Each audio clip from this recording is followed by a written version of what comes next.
Hello, Unity community, and welcome back to Netcheck Part 3. My name is Jackson. I'm your community manager here at Unity, responsible for your Twitch and YouTube live streams. I'm excited to be here with the gang as we are bringing you some very exciting content. But of course, I'm not alone, could not do this alone. Thomas is here as well. Thomas, how the heck are you? I'm doing okay. A little bit of a hectic morning, but we got it figured out. It's good to see you, Jackson. Hope the Tuesday's Tuesdaying as well as it needs to. Yeah. I'm excited to try to crush some bugs and build some more netcode stuff because we got lots to do today. Lots to get through today. I know we talked about it for the last two as well, but doing this live, doing all of the coding, doing everything in front of an audience, does it add a layer of stress for you? Nah. I mean, it does, but also everyone's been super cool. So therefore, it hasn't been. Calm, cool, and collected as always, Thomas. I appreciate that. And we will rely on you in the lovely chat to help us problem solve through things, ask questions, and otherwise just hang out and engage with us. We are excited. We are paying attention to chat. So if you have anything, please let us know. What I would love to hear from you is, what is a game that inspires you? And chat, while you are answering that, I want to get an answer from Thomas, and then we'll bring in the gang, the whole gang, and say hello. Thomas, what's a game that inspires you? All right. I'll go with the Made with Unity one. Sea of Stars is pretty inspiring. Because if y'all have played that one, if you haven't played it yet, it's beautiful RPG, gorgeous recreation of like all the stuff I loved in the old RPGs back in the day. The mechanics are sick. The story is amazing. The boss battle at the end is grueling. It's like a grueling 90 minutes or something. It's wonderful. What a great game. So Sea of Stars. Right up there. Beautiful homage to like 90s JRPGs, stunning visuals, great engaging gameplay. For me, sometimes the turn-based combat's a bit of a turnoff, but like they managed to keep it engaging and keep it exciting. So that was fantastic. I played it on stream, definitely cried in front of an audience. It was a heartfelt story, to say the absolute least, as well. But Thomas, please help us. We gotta get the whole band back together. It's time to bring the band back. So we actually have some pretty exciting folks coming in to join us today. Back from vacation, living indie dev life. Joy, you made it. I heard y'all were making a game, and I just had to get in on this. It's good to have you back. If y'all watch the classic scope checks, Joy was one of the founding members. Wrote a lot of the code. At least you're not saying vintage scope check. I don't think I'm mentally prepared for that. But yes, I'm back to see what we could do with the game that we put so much blood, sweat, and tears into last time around. And of course, we wouldn't be able to pull this thing off without our network expert, our multiplayer guru, our magician of multiplayerification. I'm out of ideas. Esteban, I did my best. I tried my best. Hey everyone. Hi everyone. My name is Esteban, one of the developer advocates here at Unity, and indeed, feeling that same kind of same thing as Joy said. Like, I saw these people making a cool, very cool game, and when people started saying like, "Oh, maybe this could be a multiplayer game," like convert it to multiplayer, I was like, "Yep, I'd like to help, please." Yes. Of course, it is the summer of Esteban, so we're so honored that you took some time out of your busy schedule to join us. The summer of Esteban continues. Of course, that's what Netcheck is all about. We are taking a game that this gang created last year, and we are converting it to multiplayer. We are bringing you along for the ride. We are going to showcase tips and tricks and give you a little insight to what the behind the scenes looks like as we likely problem solve live.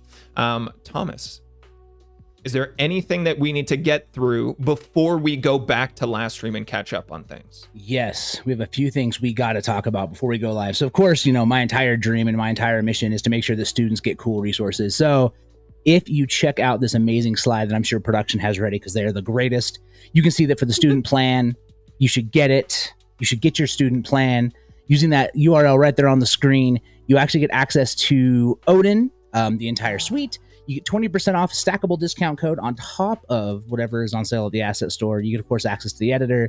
You get a nice free Cinti asset bundle. And our team is always working on building more benefits for you. So please, if you're a student or an educator in the chat, hit those links. That'll help you sign up to get your free access to stuff. And we would really, really love to have you get all the free things from us. Another thing we need to make sure we talk about is that Unite is like 4 weeks away. So it's coming up quick. Yeah, Unite Barcelona happening September 18th through the 19th. Again, if you're a student watching, we're actually going to be releasing registration for a student mixer in Barcelona on the 17th. However, you can join us at Unite if you want to come hang out.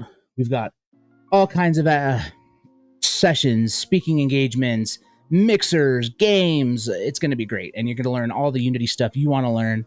And you get to do it in Spain, which is a beautiful place. So, and if Spain is a little bit far from you, which it is for me and for all of us as well, but if you can't make it to Barcelona for Unite in person, we will be doing a series of live streams from the actual conference as well. We'll have more details to come, but if you found your way here today, you are in the right spot to be able to engage with all of that content. So if you're not able to make it live, we're going to find a way to bring a little bit of Unite to you wherever you are in the world. Before we catch up on where we were with Netcheck Part 2, a few people answering today's question of what's a game that inspires you. Reign of Jazz says Bastion.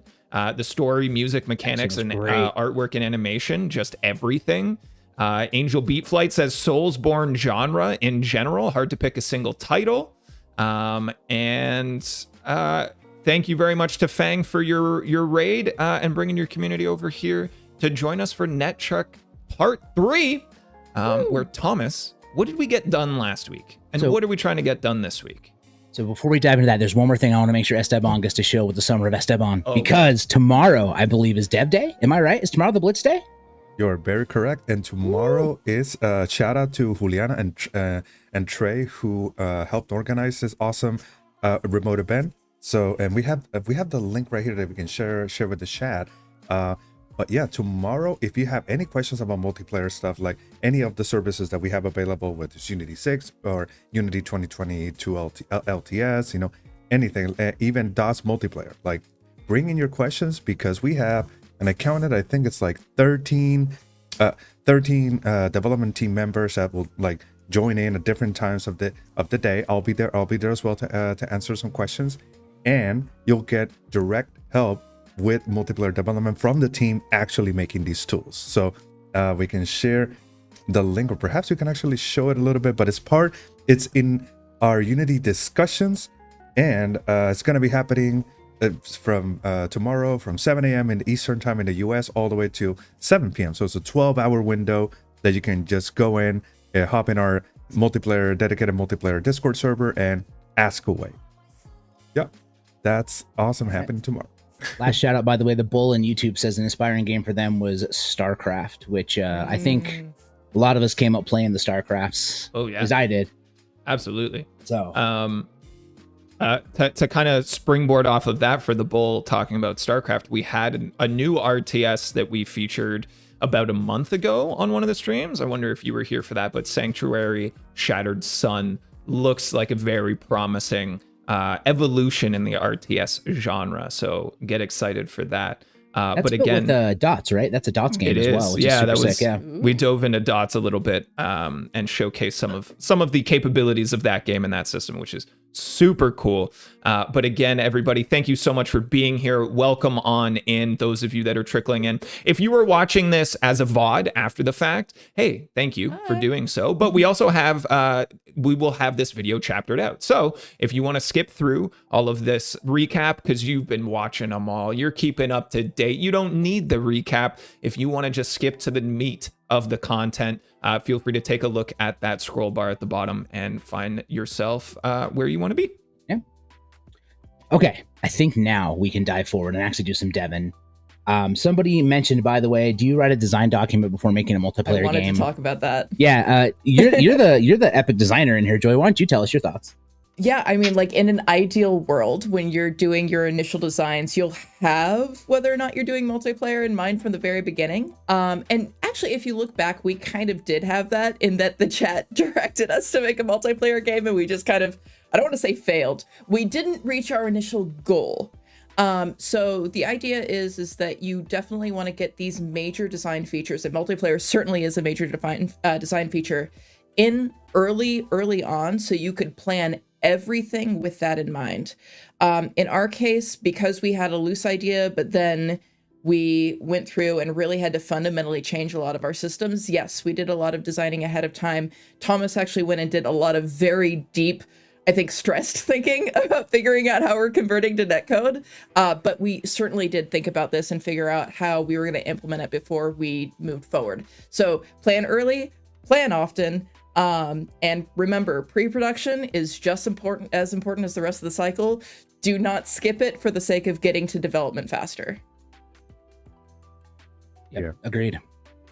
Okay, so I think it's time to jump into previously on Netcheck. So last time we did a little bit of work on our game, as y'all saw. So we got our character spawning, of course, on multiple instances. We also got movement rewritten.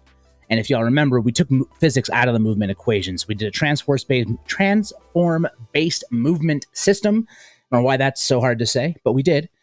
And then we started wanting to sync the player ID, and we hit a little bit of a bug where basically the player ID wasn't transmitting back and forth as we saw fit, right? Like it was updating, but we weren't getting it. So the homework was to get those IDs syncing before we came back, which we got done. We did it. So let's take a look at the code, and I can walk you through kind of what the solution was for that. And then we can actually have a discussion about how we want to tackle this as well.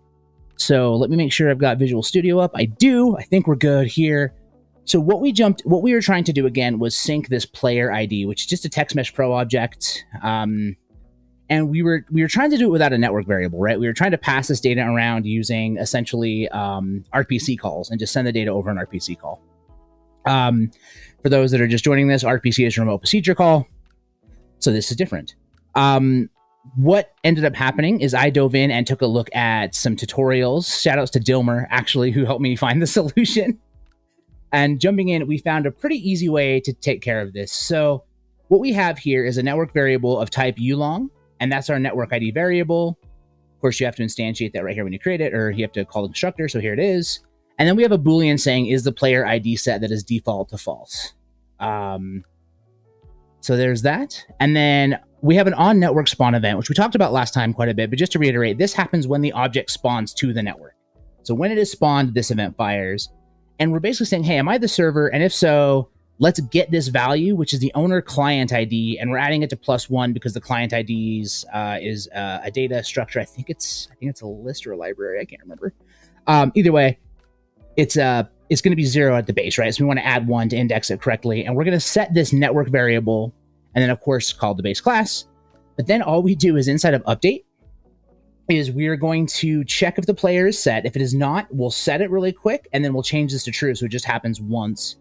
And then instead of set player ID, we're just using some $ magic to pop this together, and that'll set the text to the ID. And that's it. So You make it sound so easy, Thomas. And it was just as easy like as that. Yeah. But that was the solve versus sending remote procedure calls back and forth, trying to get things to link up and tie things together, is just use a network variable. Every time something spawns, the network variable gets updated. We set the text value, and then that syncs between everything, and we're good.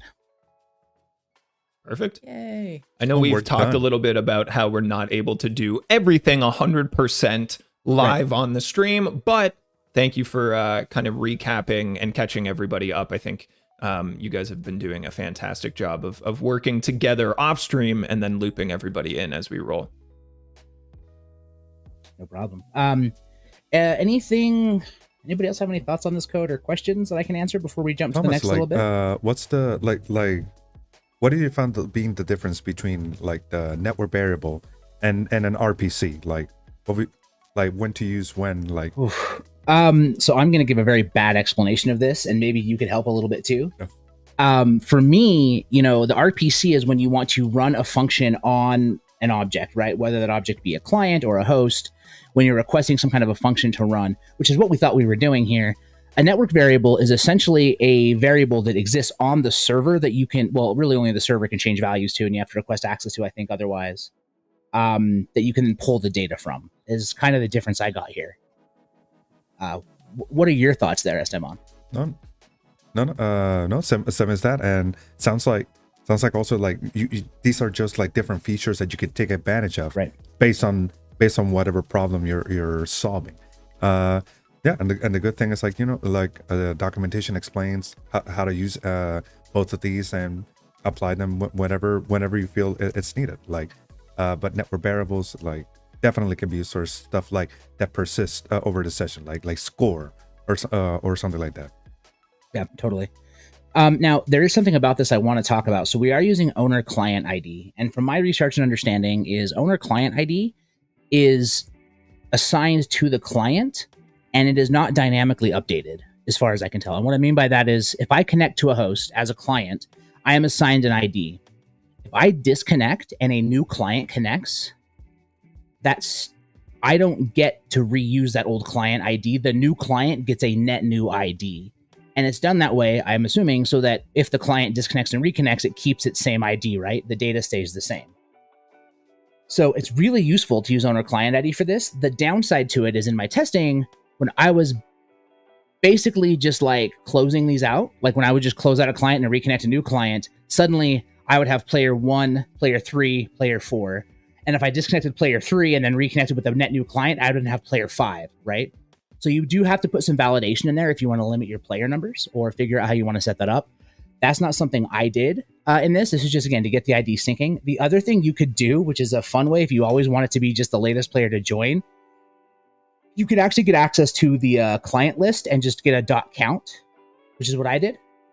And then with the dot count, you could just have the ending there. But again, it's depending on how you want your implementation. In this specific one, I actually want the client ID to stay consistent, I think, because we're limiting it to 4 players. So if a player desyncs and then comes back, we want them to stay connected.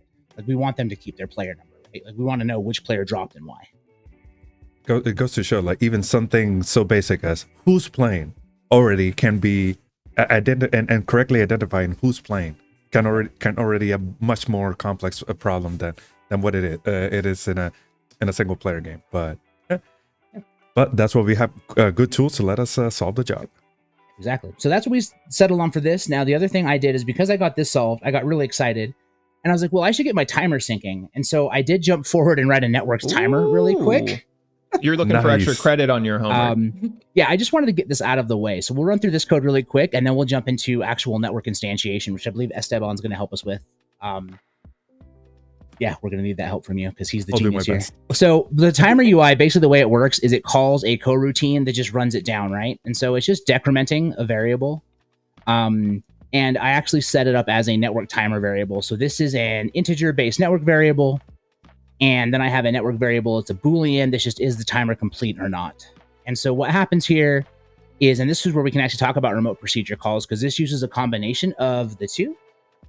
And so we have the value .length, and then while this is greater or equal to 0, then it's going to set the timer text RPC, and then it's going to decrement the value, and then it'll wait a second, right? And just keep clicking through and keeping us going. And then this is basically when it gets out of this loop, the timer's completed. Therefore, it's going to set the timer visibility, and then it's going to set the value to true, and it's going to go ahead and break us out of there. And what happens here then is we have an RPC that we send to clients and hosts. This is the remote procedure call. And basically, we're going to say, hey, like, set the timer text. Literally, all we're doing is taking the value and two-stringing it on wherever the RPC is received. And because we're using a network value, the value is the same on all clients and hosts. And so that will basically send it out to clients and hosts and say, hey, update the text. It'll do that, and we'll see it sync. And then we have the set timer visibility, which actually calls our wave canvas and sets it to whatever value we pass in here. And the wave canvas is the actual canvas inside of Unity right here that shows us what wave we're on and has the timer right here. So that's how we're setting that up. And the reason that I have this Boolean set up here is you'll notice that if the network timer.complete is true, it's automatically going to set the visibility to false and return. And the reason we wanted to do that, or I wanted to do that, was because we had this issue where if you connected too late and the state sync was finishing or already done, that the timer would just sit on the screen and you wouldn't get any changes, right? So this is actually saying, hey, is the timer already finished counting down? If so, go ahead and just turn it off and we'll just move into the gameplay. So that was a little solve for that. Beautiful. I'm learning a lot. For full transparency, prior to starting here, I have 0 dev experience, and then my orientation week, they were like, here, learn how to make a game, and I was like, wow, you can do a lot with no experience in Unity. But then obviously to get it more intricate and more advanced, you need to learn and grow. So I've been studying. I've been studying you guys. So whereas the first couple of streams I might have just like blindly nodded along, here I'm like, okay, I know where we're going with this. I'm picking it up. Thomas, you're an excellent instructor. Keep it up. Thank you. So Jackson, does that mean that somehow we'll make a dev out of you? Somehow we'll make Make a a dev dev. Yeah. Out of Out of you. I thought we were going Disney route on it, and I'm here for it. A personal opportunity. connection. Okay, great. Everybody watching, chat, if you've got Disney/game dev related puns, let us know throughout the stream. Be a Be a dev. dev. Yeah. You'll hate yourself and you'll cry with code screens. Be a dev. Okay. Excellent. You'll notice that your brackets aren't there. All right, so we've got this set. That was kind of the code review of what happened in the last week. I didn't want to spend too much time finger waving, but I wanted to show you all like, hey, we found this bug or this issue last time. We didn't have time to finish it and solve it. And now we have solved it. So I think now it's time to instantiate some network variables. Let's do it. Let's do it. So Looking at the our chat, goal is to network have timer our players variable is shoot. not a great name. That's fair. We can refactor it later. I appreciate the feedback. I was going to ask All right. how you respond to criticism, but you're just taking it. I mean, it's fine. I accept. I have no issue. We can always go through and have meetings to rename our stuff and update it. But for now, it's working, so we'll figure it out later. Let's Function jump to... All right, Esteban. So this is us trying to figure out how to instantiate network objects, right? Correct. Yeah. So right now the player, if I remember correctly, we are only moving the player, and you can moving it Correct. synchronize, and then the great solution to like everybody knows which player ID you are. But I mean, moving is pretty cool. But now we want our player to be able to like defend itself against some enemies if enemies show up. Right. So we want to. That means that we need to instantiate stuff at runtime based on actions on our client. So Right. based on key presses. So we need to start instantiating one. So the first step we would need another network prefab, and thankfully we have a lot of cool ammo prefabs from last time. So let's go to the food one. Yeah. And we can go ahead and select that hot dog prefab that we have. Okay. Hot dog is ready. Yes. Hot dog is always ready. That's the wonder of the hot dog. And if it's okay with you, I'm going to speed run this portion and just get it set up as a network object, if that's okay. Definitely. So we need to add the network object. And because of that, we're also going to need to have a network transform, right? Because we need to know where this thing exists. Correct. And since it's only going to be moving in the X and Z axis, I think that we can, and I don't think it's ever going to, yeah, exactly. There we go. We don't need to synchronize the rotation X and Z because it's never going to rotate in those axes. Yep. And it's never going to scale up or down. So I believe that should be good. We might have to come to that Y variable in the position, but I really don't think so. I actually think we will. Thinking back to the player issue I was having when I was first converting this, because the player was spawning and being stuck in the middle of the level. Mm. And like in the middle of the board, and I had to turn on Y syncing to fix that. So I wonder if we should just check this just to be safe. Yeah. Let's leave it on for now, and if anything, we can test disabling it. But yeah. So network transform, you read my mind. Network transform, network object. And for those of you like maybe not familiar, or this is the first time joining, network object is like basically a component that you add to a game object that tells the game, hey, this is an object that can be replicated during a network session, and so it's a required component if you want that functionality. So you added the network rigid body. I saw that, Thomas. That's awesome. And also, I mean, do we have a rigid body to begin with? It does have Yes. a rigid body. So yes, so I Yeah. added the network rigid body just to make sure because it threw that little error. It gave me that warning. So I wanted to make sure we were set. Okay. Okay. So I see also that we have that object pool behavior. That's so just jumping a little. So we might be jumping a little bit ahead there. We can remove maybe this, right? Yeah, for now. Okay, I'm going to go ahead and take this off because that's working with our local network pool. Therefore, we don't need to mess with it, right? For now, because we're later. Hopefully we can get to this, but we're gonna borrow object pooling with an enabled network functionality from our samples team that released this awesome asset for everybody to use.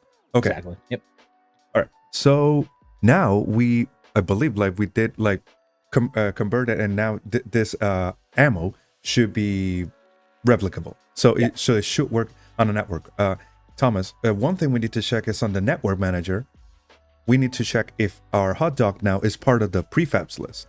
Oh, you're right. So we need to go dig up the prefabs list and that's on the network manager. We go to this network prefabs list, right? And we can just find this descriptable object here. Exactly. Oh, there we go. Perfect. Oh. We already have it. And the chat, for people that are maybe not familiar with using this, the reason why we're adding it is that this is basically telling the game, hey, think of the network manager sort of like a bouncer that has the invite list to who can get in or who cannot get in or who's not gonna participate in the network session. So it needs that invite list before the game actually starts. And so basically anything that you want to replicate, and you can have it as a list of replicable enemies or replicable ammo, and so on. It really depends on what kind of game you're making. Yep. I want to answer a question from chat because I think this is a really, really, really great question. So somebody says, why don't you just have them spawn from their own pools? Why do you need a network pool manager? And the reason for that is because we're using a server authoritative design. Only the server has permission to spawn stuff. So we have to basically have a network pool that lives on the server that we can then spawn to. So when a client wants to spawn something, it's not going to be like, yo, it's not going to be like a local multiplayer where you just throw something and it spawns with a player. It's actually going to be the process of, I want to spawn. This is what I want to spawn.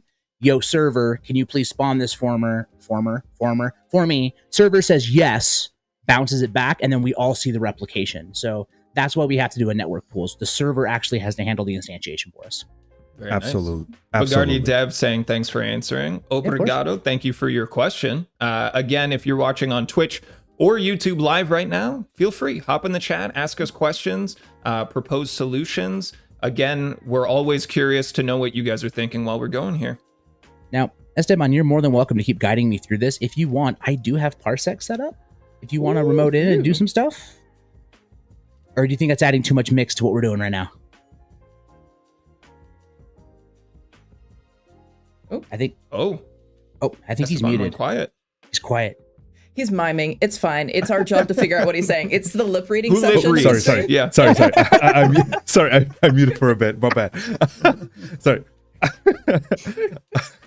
But let's see. Do I have Parsec open? No, unfortunately. Okay, cool. Oh, there we go. But I have to log in and everything. So Thomas, please continue for now. Let me try and log in over here. All right, so we have this set up. We have the prefab ready. So I guess next we need to edit. We need to get access to the on throw, right? To make sure that when the throw happens, we actually instantiate something. Is that correct? Is that our next step we should be looking at, I think? Yeah. So we definitely need a way to instantiate and spawn the game object. In fact, Thomas, I have there's a little class that I actually used even for my own perfect sample called the network object spawner. It's actually part of that old Galactic Kitten samples, remember? So what we did is that we isolated the functionality of the of spawning. Okay. Of spawning and despawning. So this class, what it does is that it's a singleton that the only thing it does it handles object spawn. So, but it also relies on this one which is a base singleton class. So this is no object pooling. This is just one-off, just a one-off spawning. Okay. So maybe we can start that way. So like, because before we want to jump into object pooling and a little bit more complex object management, we should definitely learn how to spawn objects to begin with. Okay, so let me create this really quick. So, well, this is the network object spawner, I believe is what you were calling this. Mm-hmm. And there's although it relies on a singleton class that I sent. I'll grab that as well. Let me Nice. just drop this in and save it. So we're just copy and pasting Esteban's class here. Oh, I like this. Oh, and I got a little if Unity editor check. This is cool. No, I will say shout out to Studio Bromio, who collaborated with us.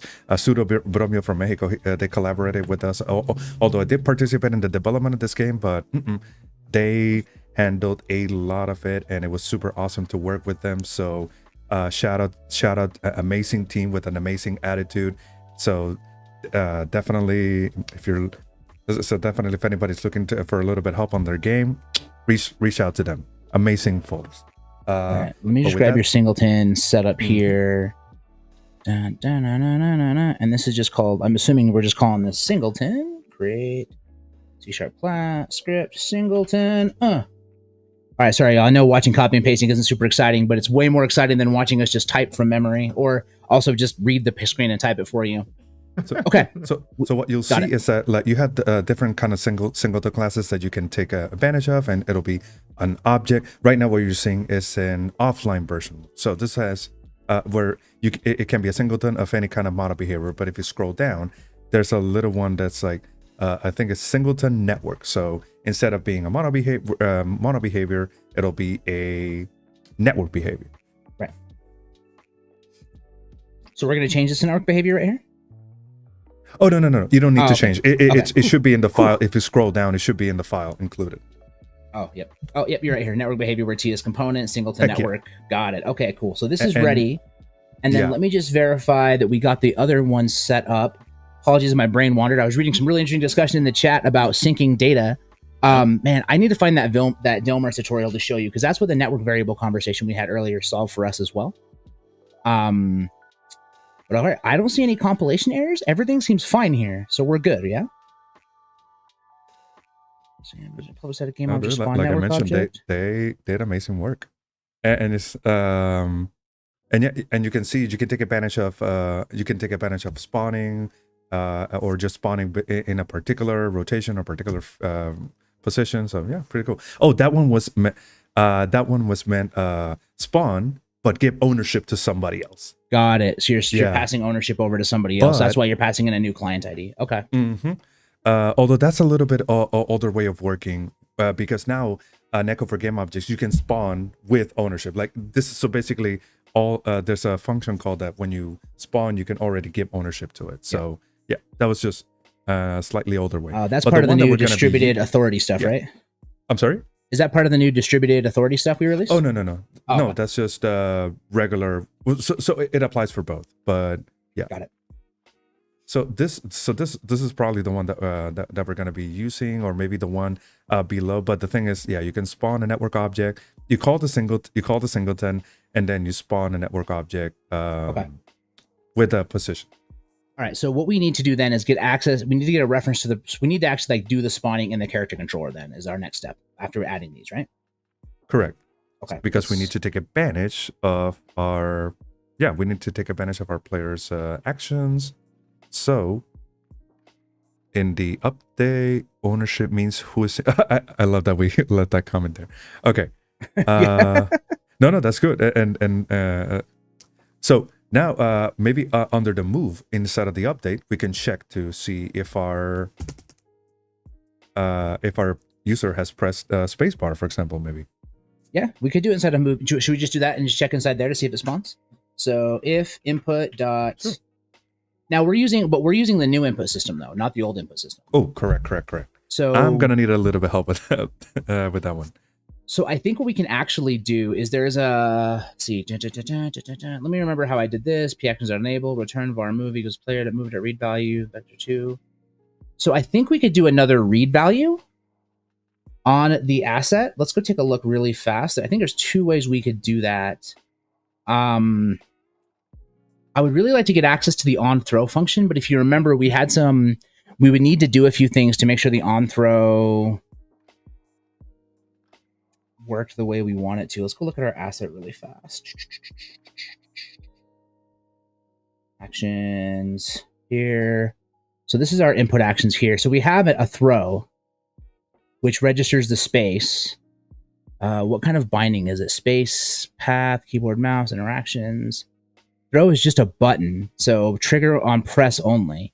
So we should theoretically be able to use on throw to get access to this.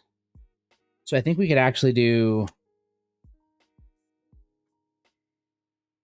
And then so it's similar to reacting to a message from Unity, like update or wake, you know.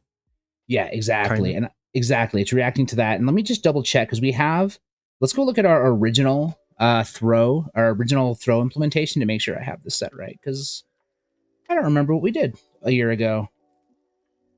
Let's see. I feel like that's reasonable. I feel like I remember exactly what we did a year ago would be a stranger thing to hear. You must have a photographic memory. Well, I'm done. Sorry, y'all. It's over. My dev days are over. So void on throw. Yeah, so basically it's just on throw, and then it'll just do something. So that's all we need to do is just void on throw. Oh, so that's how that's working. That's awesome. So this should theoretically be fired. Now, there's a gotcha here because of the way the input system was working with the network system. And if you remember, our friend Noel gave us like some boilerplate code to fix it, basically. If you remember right. I've got to remember how to do that. So let's just see if we can get on throw working, and then we'll take it from there, if that's okay.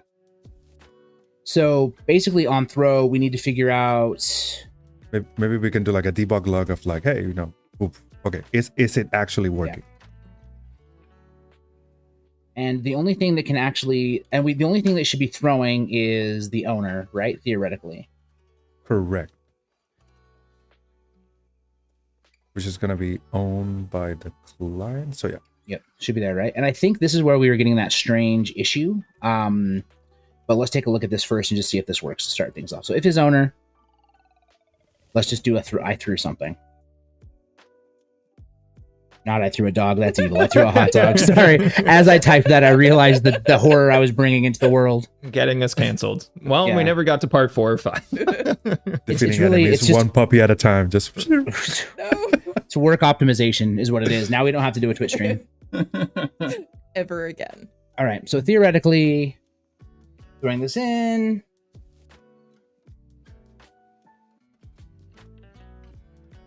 And then we hit host.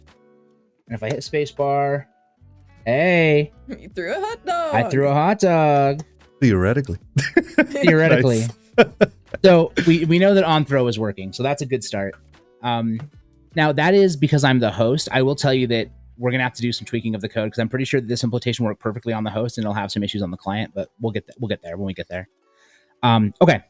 So then if his owner, what do we need to do next? Okay. So now, now we can actually spawn. Yeah, now we can actually spawn. So do the name of the singleton class, network object spawner, dot spawn game object, spawn network object, spawn network object. Yeah. Okay. And you should take advantage. You should be able to take advantage of so we need to assign up the prefab, and this is one of the functions that you can take advantage of the position. So you can assign it a particular position. So okay, cool. And we need to assign a spawn position for the player. So we will need to add that really quickly. Exactly. So we would exactly. All right, let me get that ready. Oh my goodness. Form, spawn pause. And then we're going to need a prefab to spawn, right? Correct.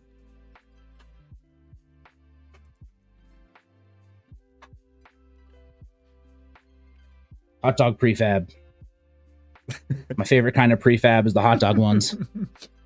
I mean, making a game that is centered around food, has it made you hungry throughout the development process? Food-based game dev. Food-based game dev. I think we're all doing this because we're hungry. That's what has created this entire project. Just a desire for food. Exactly. Instructions unclear. Spawn dog inside hot dog is now hot diggity dog. Nice. Yeah, exactly. See, that's Diggity the problem. Okay, so we got this set. So what's the other, now inside of here, what else does it want to know, Esteban? It wants the position, you So said? the position, or did I put the position first and then the prefab? Oh no. No, this looks right. It wants prefab, vector 3 position, and then we can do a bool destroy was seen equals true by default. So I think we're good here. Okay, so theoretically, this is going to work, right?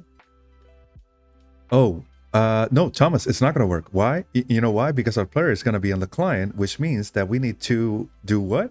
Send a message to the server to spawn it.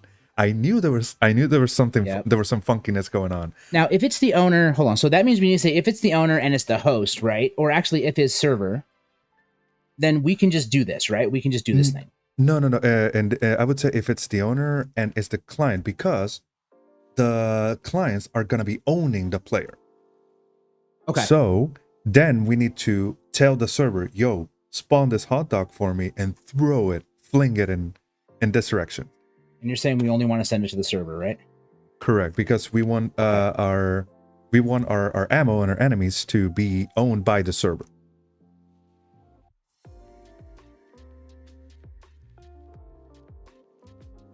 So, all right. So just to walk everybody through what we did really quick. So I just made this attribute, tells us this is a remote procedure call, and it's only going to send it to the server. And then, yeah. Go ahead. Yeah. Yeah. No, you're right. Okay. And then we just want to move this into the RPC, right? Correct. And then we're going to tell it to throw hot dog. Exactly. So yeah, like Thomas said, what your device is saying, yo server, please throw this hot dog for me because I want you to own this hot dog. But spawn it at this position. Okay, let me just make sure. Heck yeah. Okay. When the throw action is activated. Oh my gosh. And this is one of the reasons why separating responsibilities in different kinds of classes and files is really good, because now you can reuse some old code that you made a long time ago and bring it up to a new project. And this is super useful because my first thought when you were like, yeah, we're going to talk about instantiation first, I was like, oh, we're going to have to write that. But no, thank you for having that ready. Okay. Shall we test the hot dog? Let's try the hot dogness. Big moment upcoming. Big moment. Let's start by let's go to Standy and let's actually, yes. and let's make sure he's got a hot dog what to throw. We got to equip him with the proper weapons. If you want people to do your bidding, you got to give them what they need. So let's make sure to give him hot dog. While you're loading that up, we got a question from the YouTube chat. What is the difference between RPC send to server and server RPC? That is a very good question. And if I'm not mistaken, so now in the past you needed to write in those brackets server RPC, but that is the older way of working. Whereas Thomas, he correctly used the newer way. So now RPCs, you don't. There's no particular requirement like it needs to have server RPC in the name like it used to in the past. No, now you're making a kind of RPC, and you have even more options as to who to send it to. Now, that being said, I do want to cut you off real quick. It is throwing an error saying I have to have RPC in the suffix. Wait, what? Yeah, look at this. Yeah, sorry. Yeah, so I do, but you don't have to say server RPC, but I do have to say throw hot dog RPC. Okay. Javar, cool. Maybe in our YouTube chat called that out just as we began testing. They saw it coming. Yep. Wow, Yeah, big like, brains yo, in dude, chat Thank today. you very much. Yep. Okay. Now, that change happened not too terribly long ago, right? Like a couple iterations back. Mm-hmm. Yeah. Right. So it's not surprising that you're still thinking through that process, because that also threw me when I was first looking into this, because I was looking at old learning materials. So yes, just important to note that has changed. Okay. Let's see what happens, y'all. We've done it. We've done the thing. We've set up the singleton. I'm actually really nervous about what's going to happen. Are you? Here. I can tell. It's Now we can palpable. figure it out. It's all okay. good. That's okay. The wave manager, we don't care about the wave manager right now. That's fine. Dun, dun, dun, dun, dun, dun, dun, The and wave I'm manager's walking. like, what do I do?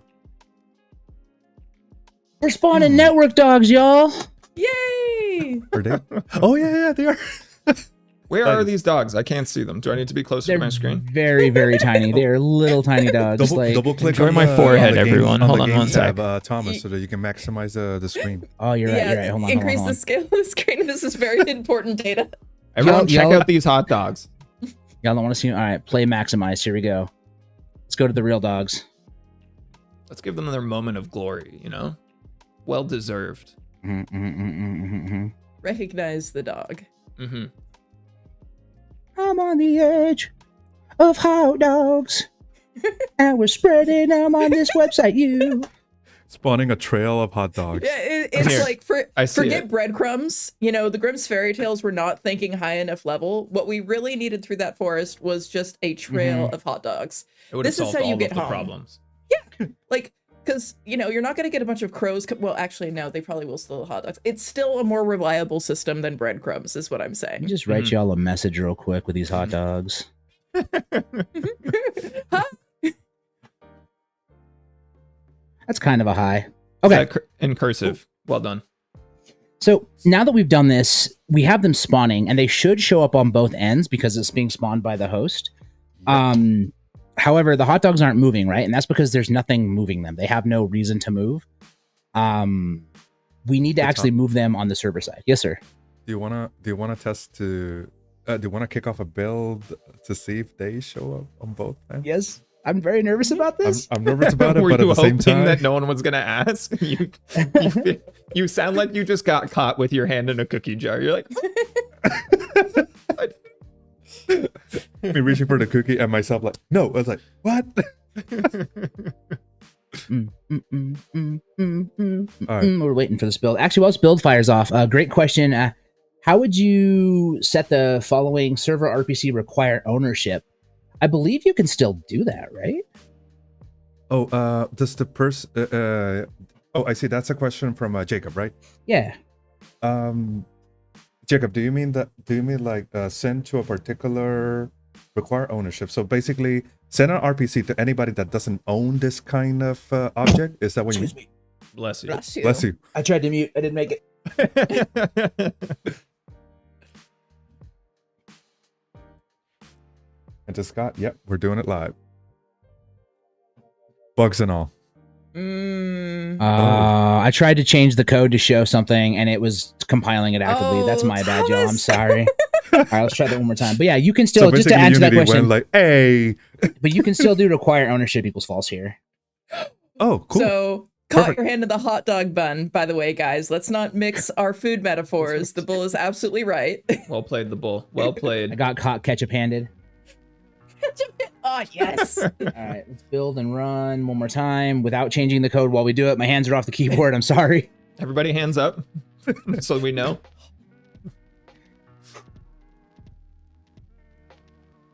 Cursed Darkness called our trail of hot dogs Reverse Pac-Man, which I enjoyed, and Yep. Tipsy Monk said I would definitely Not gonna follow that lie. trail, even if there was a Wicked Witch at the end.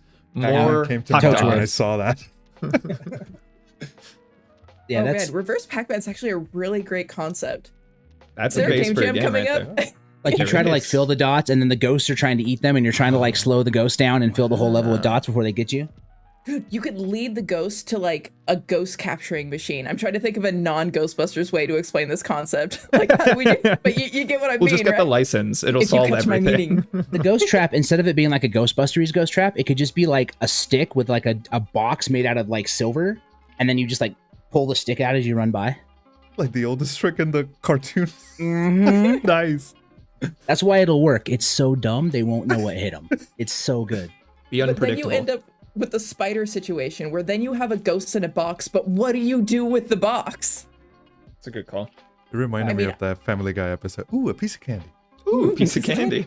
Ooh, a hot dog. Ooh, a hot Ooh, dog. what the- Okay, let's see if the client stuff works. Here we go. Moment of truth, y'all. Apologies for the alt tab you're about to see. Dun, dun, dun, dun. It was on the grill. And now it's time for the tasting. Been on that roller grill for 3 days. Yeah. Getting warm at the local gas station. Oh my God, no. We're building. All right. Here we go. Let's make sure I got this ready. Okay, host. Client. Numbers work. Movement Okay. works. Very nice. We are not spawning dogs. No. No dogs. And I'm pretty sure I know what the issue is dogs. here. It's from we basically need to add a little snippet of code to disable the input actions on specific things. And I'm trying to explain how it works. I can look it up in Slack and tell you all, but I do want to call out that our data is syncing, and I'm very excited about that. But I can show you, I can pull up what we need to fix there. Hold on, let me get into Slack and I can find the message. Let me find the thread that had the code fix from our friend Noel, who's really, really great.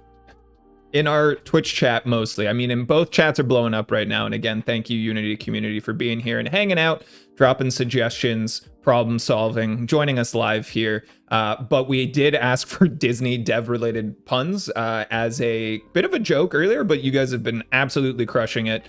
C. Stratton says, just keep coding, just keep coding. boy. Yes, that is supremely good. Mhm. I just there have want, been like, some something- great ones that we haven't had the opportunity to call out yet. But that was a good one for sure. All right, so here's what we need to add to this to make this work. And I remember because we ran into this when we were working on stuff. We got to do, what is it? Override void on network spawn. Why is this mad at me? Oh, public. Got to be public. Publico. Mhm. Okay, yep. So what we need to add here is basically we need to do a check and basically say if is owner. Oh my goodness, this is real live coding. And we'll need to basically say our player input, which I think, do we have an access to that? Player input. Okay. And we'll need to make a, do we already have a player input? No, we'll make one real quick. Maybe it's the P actions.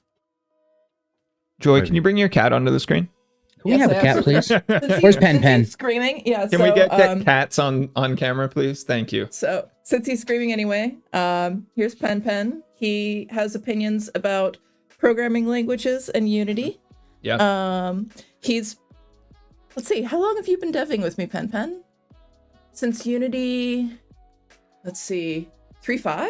Yeah, he's a veteran. Wow. An That's what we need. expert. We need a using, and then we'll just basically say player input, and we'll just call it lowercase player input. So basically what we need to do is on network spawn, we need to check if it's the owner, and if it is the owner, then we want access to it, and then we can basically enable it from here. So if it's the owner, player input equals get component player input. And then we just want to say player input dot enabled equals true. So we want to turn this on, and then we want to make sure we do our base dot on network spawn, of course. Woo. And then what we need to do from there is on network despawn. Although we'll need to disable it if it's not the owner. Yeah, did he not do? Let's see. But you're right. You are right. Like otherwise, we'll do else. So couldn't we just get the player input here and then check if his owner? Very correct. So we could just do this. Oh my gosh. It's all good. And then if is owner, just for safety. And then we can just basically say enable it.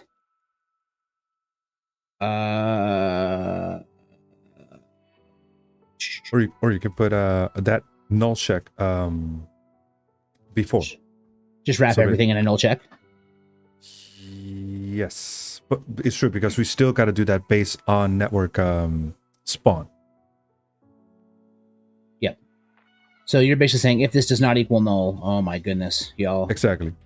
Then execute the rest. then do the stuff. Yeah, you're right. It's a good call. And then if is owner, do this.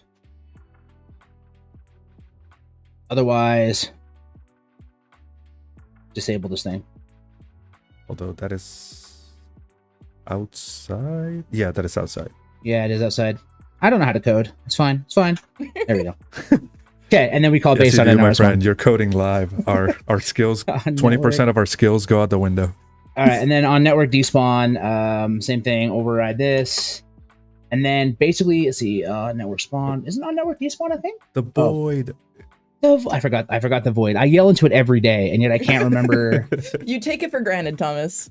Yep. And then this is what we'll say if player input does not equal null because it'll already have been assigned on spawn. You can't despawn unless you spawn. Then we're just going to disable it.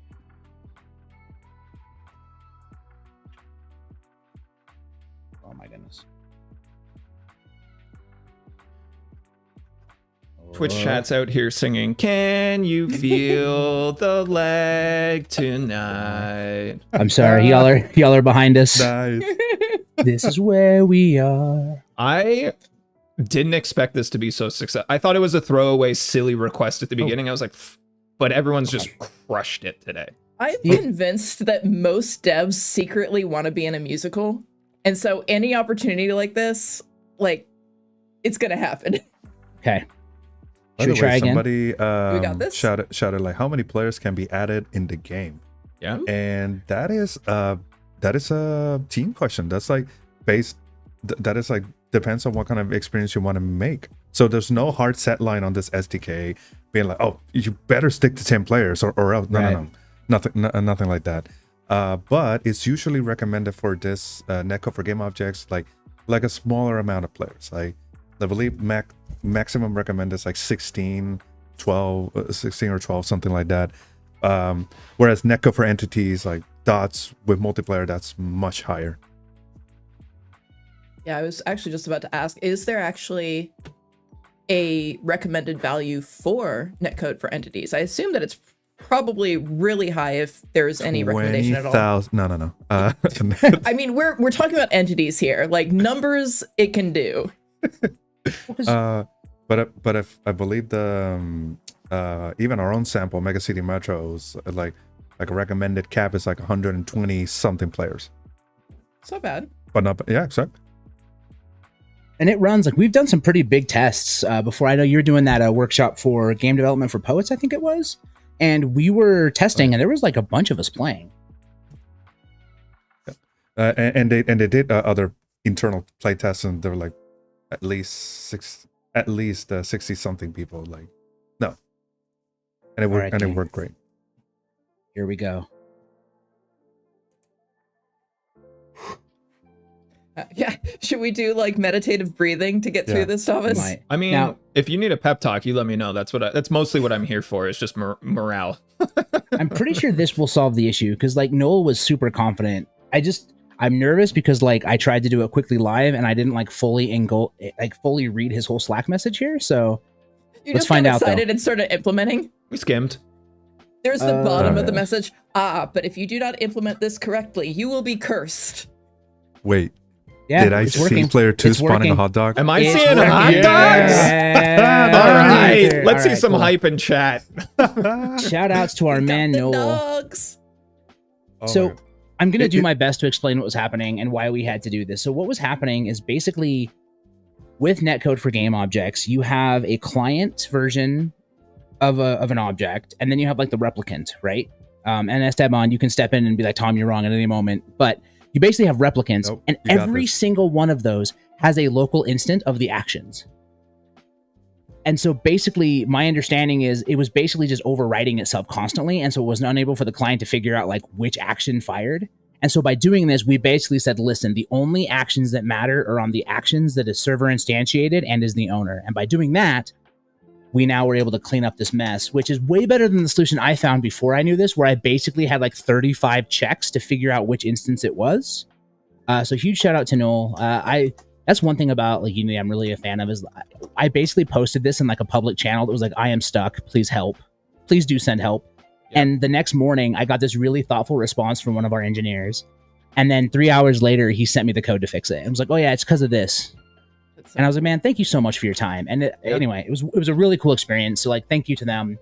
But now we have hot dogs. We have hot dog schmoovin'. We got the dogs. The bull calls out a stream full of adults cheering for hot dogs is why I love game dev today. This is why we're here. This is what it's all about. This is why we log in. Yeah, but to kind of one plus or plus one your sentiment about Unity being great in the sense that you can just ask for help and people give it, that extends beyond internal Unity and into the Unity community as well. If you guys are not already in the Unity Discord, I pop in there occasionally and just see people literally doing exactly that. Like, hey, I'm doing this and I don't understand why I'm having this issue.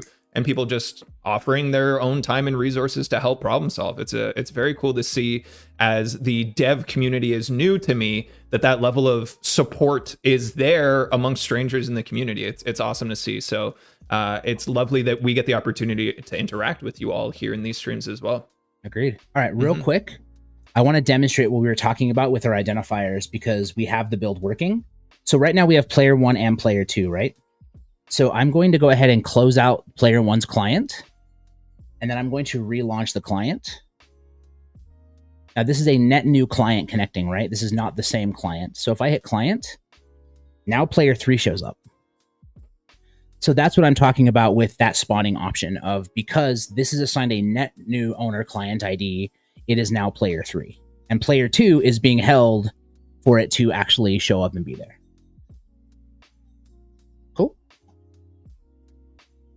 Cool. All right. Just want to make sure we demonstrated that because I'm like, oh, this is an opportunity. So there we go. All right. Hot dogs are spawning. They're spawning on the server. They're spawning on the network. Things the hot dogs are not doing, moving. They are also not colliding with anything, but also they're not coming from an object pool. Esteban, do we have time to make an object pool work? I believe that we can try. All right. I will say though, there was one question that I saw. Oh man, I kind of got lost in the chat. How orthogonal is NGO? So netcode for game objects and netcode for dots, and they're completely separate solutions. Yeah. As netcode solutions, and even though both of them work with the Unity transport and work with Unity, but yeah. So yeah, like you can use them for the same purposes, but those two solutions do not depend on each other. All right, I'm going to search for this network object. Thank you, Jacob, for. By the way, a lot of questions in the chat. Like, thank you. Great questions. Very thoughtful, very insightful opportunities for us as well. Okay, but back to object pooling. Yes, I believe that we can try. Okay, so what Thomas has just pulled up here is our netcode for game objects documentation, where it talks about object pooling. And Thomas and Joy, like you both implemented this thing of object pooling. Like, what is the benefit of using object pools? Well, I mean, look at all the hot dogs that we spawned just a minute ago, and imagine that. Like, how long are our waves? Well, I mean, that's dependent on how many. The point of the matter is that there's potential for so many hot dogs, and every instantiation is just going to like really up that processing power. So it's far better to just recycle. You want to recycle your hot dogs, is what I'm getting at. We don't need to be making new hot dogs all the time. We suspect hot dogs are recycled anyway, so let's just further that idea. Exactly. And it's going to save us from like garbage collection, which is a big thing, right, y'all? So we're not going to have to, instead of hitting spacebar, having a hot dog be created, and then having that hot dog fly, hit a person in the face, there's a greasy explosion, and then it is destroyed. Instead, it'll just return to the pool. Also, I just looked at the live stream chat, and I saw Joy talking, and I thought she was talking on mute, and it confused me. So, word of the wise, do not look at the chat out there, the stream output, while you're having a conversation with somebody. It will confuse you. But so that's the general idea, right? Is we return it to the pool, which means we basically like deactivate it and move it off screen instead of actually destroying it and then having to free up memory with garbage collection. So it just saves a lot of resources. Yeah. And I will say, and another thing is that remember, we are spawning all those hot dogs. We're spawning them manually, but every time you spawn a hot dog, that's actual. Those are not. Don't think of it as just instantiating the prefab. Like think of it as instantiated prefab, and also sending messages and having to wait for that time for that message to get there, and like that's you like using your bandwidth in basically in a not the most efficient way. So if you need to spawn some objects like this dynamically every now and then, that's fine. But if you know you're gonna need like Joy said, like all those hot dogs, and yeah, definitely take advantage of this.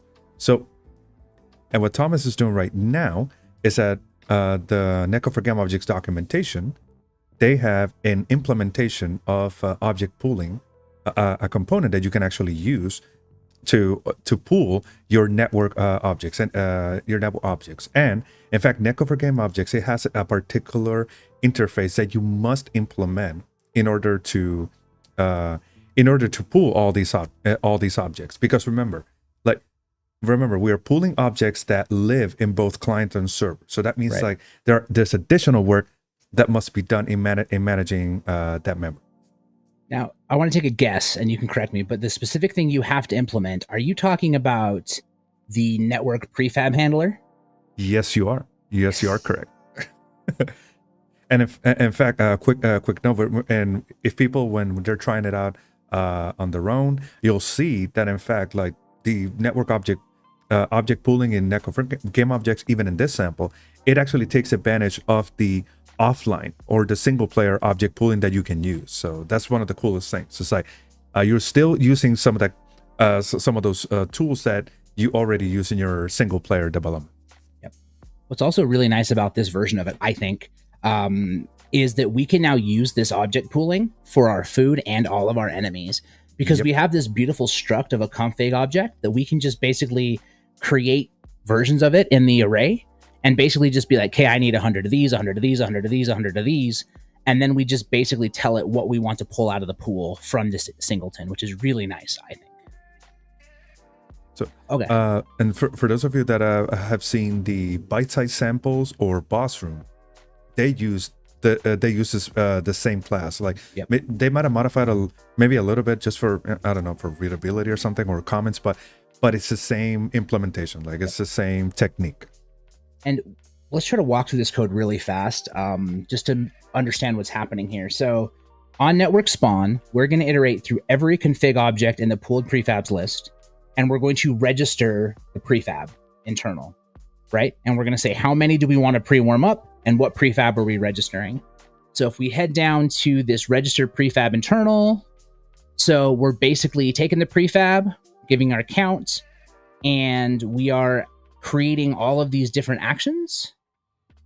And then we're going through the pre-warm count, and we're adding them to our pooled objects list. And then let's see, if we're in pre-warm network objects, pooled objects prefab.release, we're also then releasing them. So we're creating them, which is instantiating them, because inside of the get is actually calling instantiate and network spawn. And then we're going to release them, because then they don't need to all be in the game. And then we're going to add a handler here, basically to register our spawn handlers. Very correct. As you can see, that like Thomas, that's actually tied to the network manager singleton. That's like even the network manager, it also needs to be involved in the equation.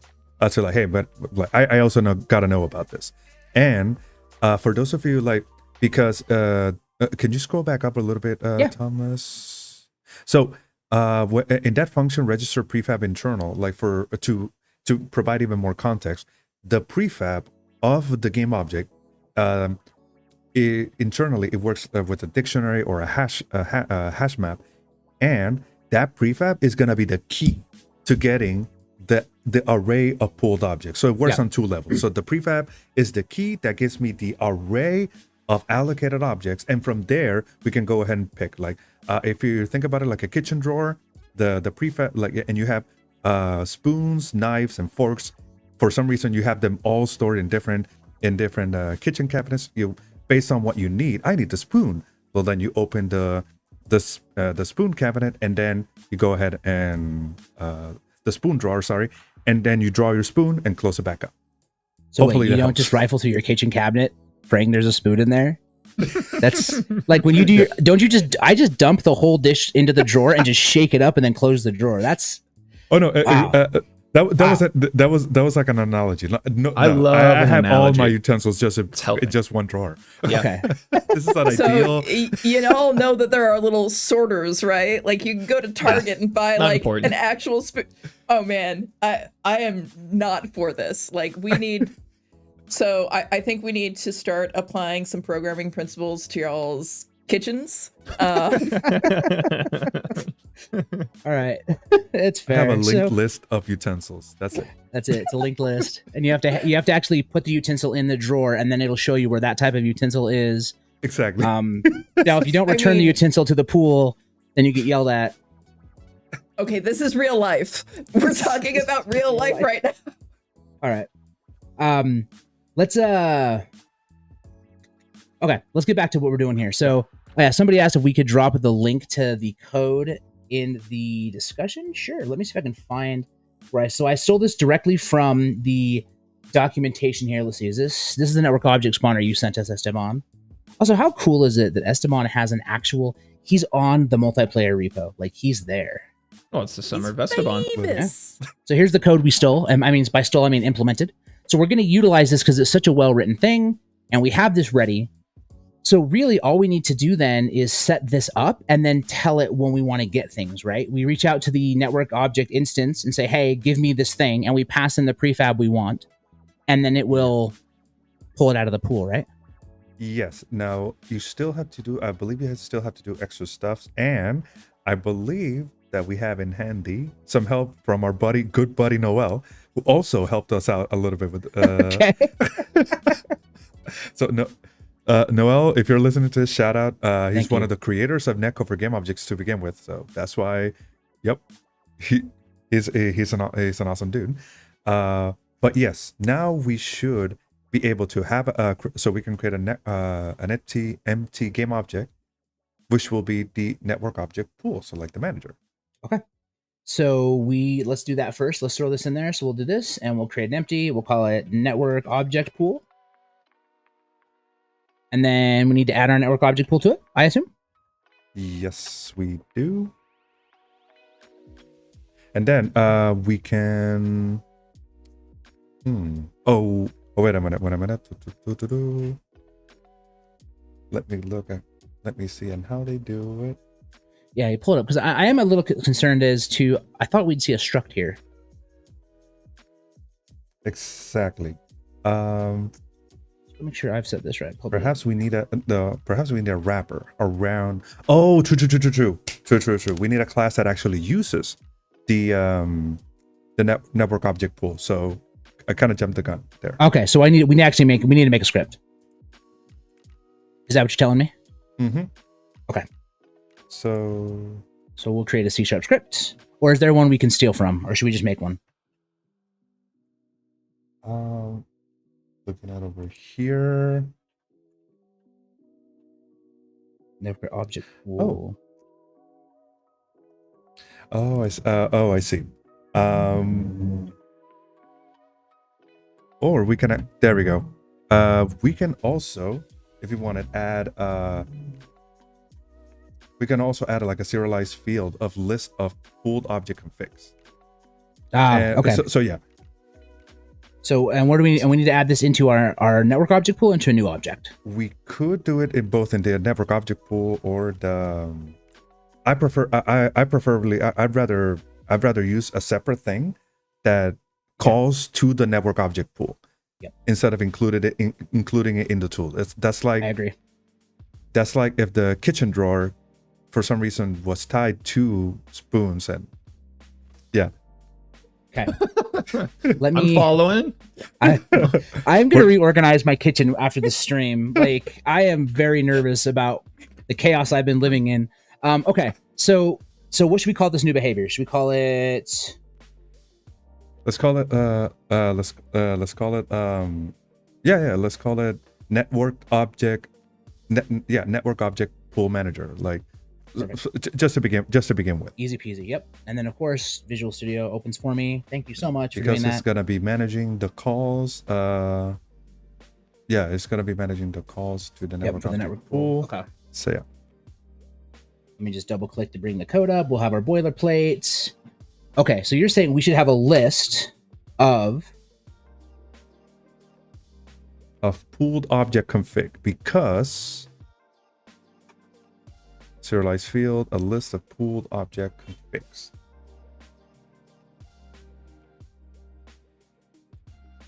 Can I just not type? Is that the issue? I mean, trying to type on stream is hard mode at all times. Oh, no, a list of object pooled config. Yep.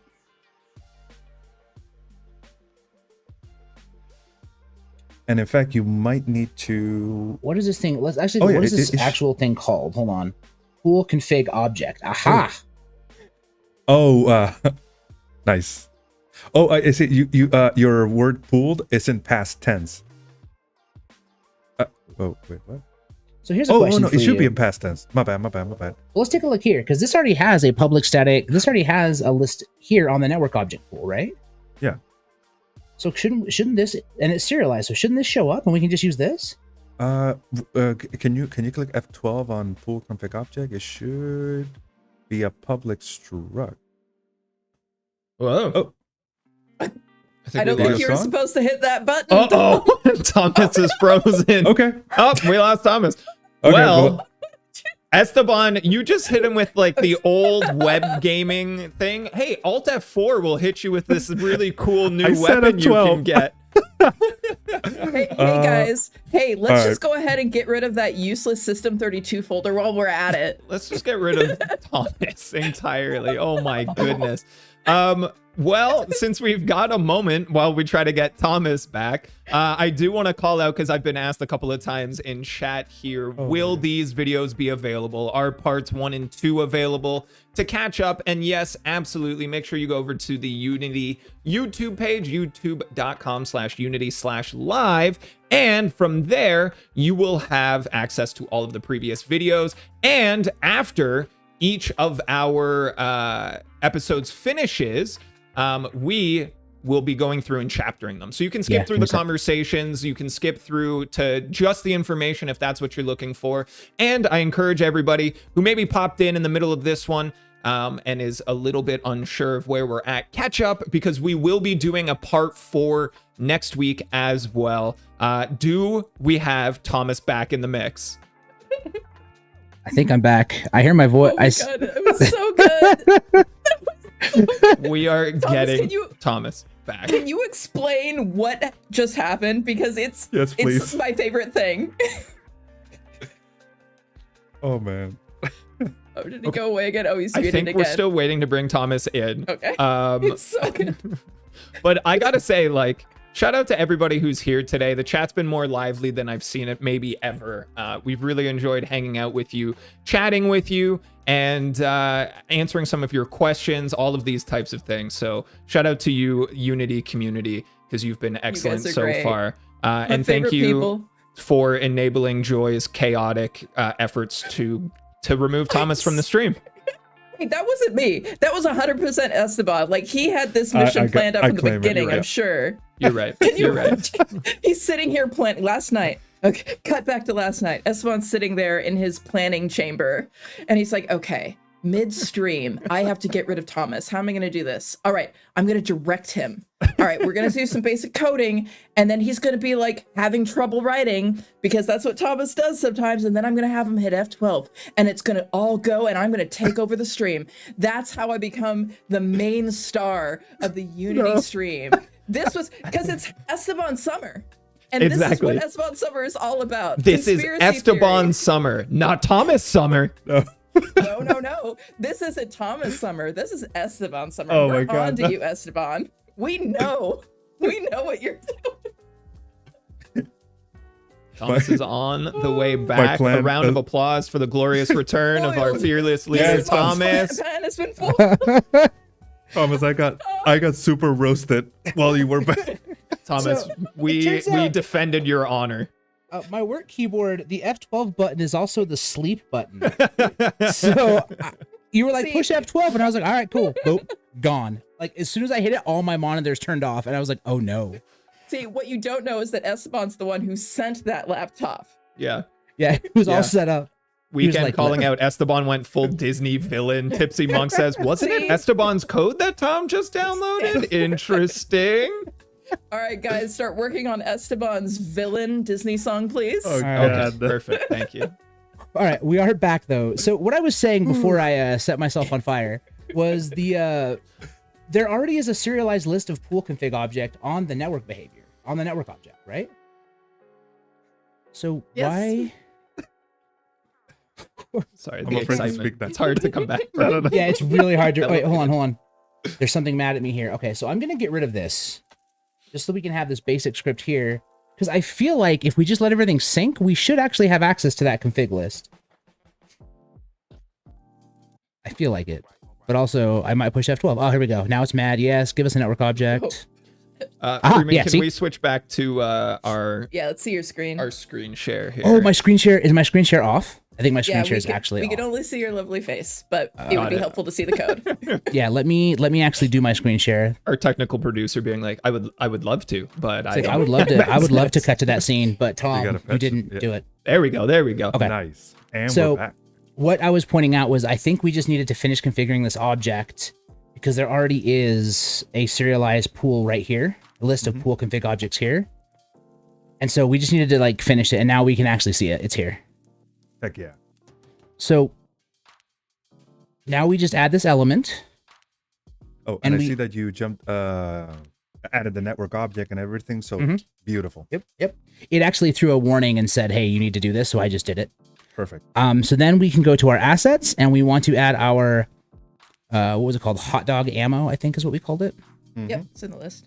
Boop, boop. There you And go. then we want to pre-warm 100 hot dogs. A reasonable amount of hot dogs. Reasonable amount of glizzies. Mm-hmm. Backyard cookout ready to go. Anything under 2 digits. No. 3-digit Is that max. a party I want to min. go to. Okay, so if we save this, what's interesting is because of the way we're doing this, we're not actually going to see the hot dogs show up in the inspector. But we need to hook up getting access to the hot dogs next to show that this works, right? So now, so now basically the way that we were spawning the hot dogs before, now instead of spawn hot dog, like, I don't know, like throwing a Pokeball, like Pikachu. I choose you. I choose you. Hot But no, dog. now it's a pooled objects, like pooled Pikachus, and you just give me a Pikachu. Yep. Okay. So inside of this RPC then, right? We don't want to call the network object spawner, right? Yeah, so we can comment that out because we're no longer gonna be spawning just blah, blah, new hot dogs every now. Now, what we want to do is take advantage of those pooled hot dogs and get a reference to them. So network object pool. Hold on. No. So we got to call. So what are we calling here? Static network object pool singleton. So we want to call our Exactly. network object pool. Dot singleton should be a public class. I'm missing using directive or an assembly reference. Using netcode. Oh, is it because it's inside of a particular namespace? Oh, it might be, network it might object be. Pool? Oh, yeah, it is. Boss room infrastructure. Oh, okay. Should we just get rid of the namespace? Yeah, because we are not making boss room. We're not. Well, you're not making Yeah. a boss room. I am. I am the boss room. All right. So network object pool dot singleton. Sorry, I don't know. I just felt sassy. We're in chaos mode, and I appreciate it. It's going to carry us to the end. Dot get. No, hold on. What is that? Then we got to find the function, right? Get network object, if I'm not mistaken. Okay. And now we need to tell it. We need to pass in the key. So we're going to send in our hot dog prefab. Heck yeah. We're going to tell it where to put it, which is at spawnpause.position. And then we'll just do quaternion.identity for rotation, right? For now, yeah. If Okay. we need to rotate it, we can put in something else. Yep. All right. But that'll give us a network object. So we should store that variable. And if I'm not mistaken, we should spawn it. But Oh, you're right. No, you're absolutely right. You're right. So we'll say var spawned hot dog. spawn hot dog. Spawned hot dog. Sorry, we watched Twisters yesterday, and the only thing I got out of that movie was was it? wanting to talk like it's not. Okay. It definitely That's has what I tornadoes. needed to know. It has tornadoes though. If you're into tornadoes, it's got those. Spawned Does it hot have dog. a cow like in the older one? No, they do something else instead of the cow this time. I can't remember what it might have been a goat. I don't remember. Okay. That is the lesser. Cows come and gone, they said. So to make sure, to a new animal. spawned hot dog equals this stuff. So we're basically getting this variable, right? We're saying, hey, get me an object and put it to this position and make sure it's this rotation. And then we just need to actually spawn it so that it shows up, right? If I'm not mistaken, that should work. All right. Here we go. So, I mean, honestly, if we just hit play and this works, we're probably successful because it's reaching into the right thing and doing the thing. Let's find out. And if that works, our homework for next time will probably be to get this implementation working for all of the objects. Host. Yep. Oh, wow. Heck yeah. Hold on one sec. I gotta get real close again. Yeah, look real close. I think we really need to think about contrast value for our ammo. These ammos are hard to see. The hot dogs blend, and that's you don't want blendy hot dogs. I mean, unless you got a straw. And you can. How would I respond to that? I don't know. All right, everybody, shut it down. You don't want to end on a high. hot dog shakes. What? Y'all ever had a hot dog shake? That's crazy. Oh, dude, Oh, no. God.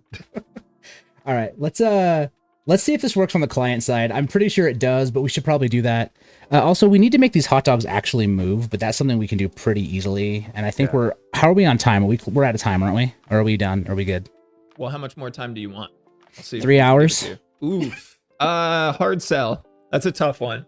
Right. We can do a marathon stream if you really need to. I just No. need someone to send me food. You don't want to see me crying. Yeah. There's no marathon. Like I love game dev. There is no world in which you should stare and work on a project for like more than 2 to 3 hours without walking away. Yeah. Ooh, so that's what I've been doing wrong. All right. We do have to wrap up because we are going to lose our technical producer shortly. All right. So let's just test this, assign homework, and wrap up then. Because I mean, honestly, we got a lot of the implementation done. And again, huge shout out to the Netco team for having the for having a really nice network object pooling solution set up for us that we could utilize. Not saying you don't have to write your own, not saying you shouldn't write your own, just saying that we are providing that. So if you don't want to write your own, you can utilize this. So, and yeah, I think this is pretty exciting. I do think I don't think we're going to finish this in 4. We might have to go to 5 streams. What do y'all think? I think we should absolutely do it because I've put it in the schedule. So if we don't, that means I'm in trouble. All right, we're doing it. All right, let's resize this window a bit. We're going to have this be the host. Oh, wait, no. Oh, well, that's fine. Now, look, we're going to see I'm going to join late, and we should see it all just work as expected because we put that little check in there. The check is in the mail. Oh, hi. That's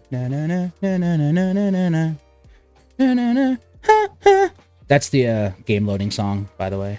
Okay. I'm going to take a screen record of ESPN. that, and we're going to implement it as official music. Perfect. Okay, join as a client. Okay. Join as a client. There we go. Hey, we're pulling Old hot dogs. Let's do it. We're pooling them dogs. Could you imagine a swimming pool full of hot dogs? I have been imagining Well, I it the whole can now. Yeah, the evil we're putting into the world with this stream is wild. Okay. And So we just and the Olympics just ended.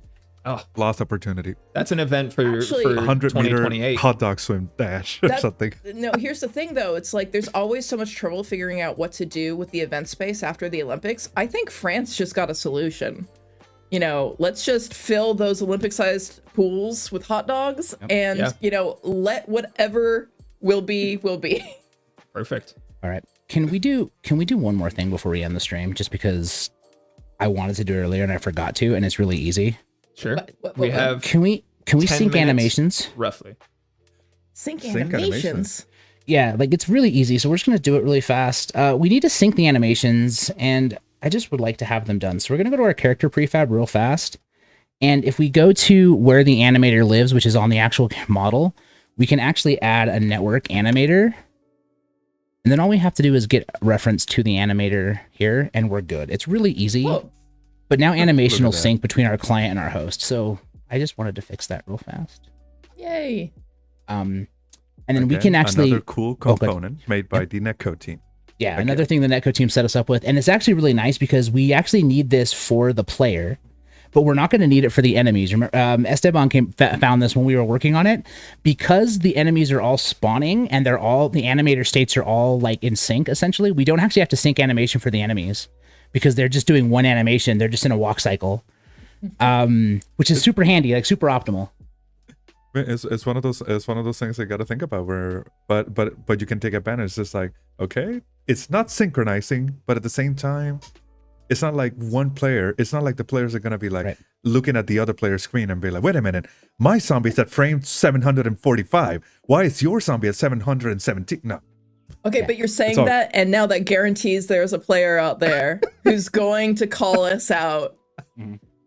That's You've okay. implanted that idea. More evil That from the person summer of should Esteban. you should go into God. QA. I You'd keep be pressing really F12. good at it. Esteban out here in his villain era. Let's just see if I the love it, animation though. syncs now. Play. And then that'll be the end of it. I just like early on, I'm like, oh, we were going to do that. And since it's such an easy component to add, I think it's really, really nice to set up. Yeah. And when you were like, do we have more time? I didn't realize that you meant like 30 seconds. Also, I'm nobody probably cares, but that little bit of code that Noel gave us that was basically the fixing the player movement, the on throw issue, that represents 6 hours of my troubleshooting. Wow. Before I finally called him and he was like, oh, it's this. Here you go, bud.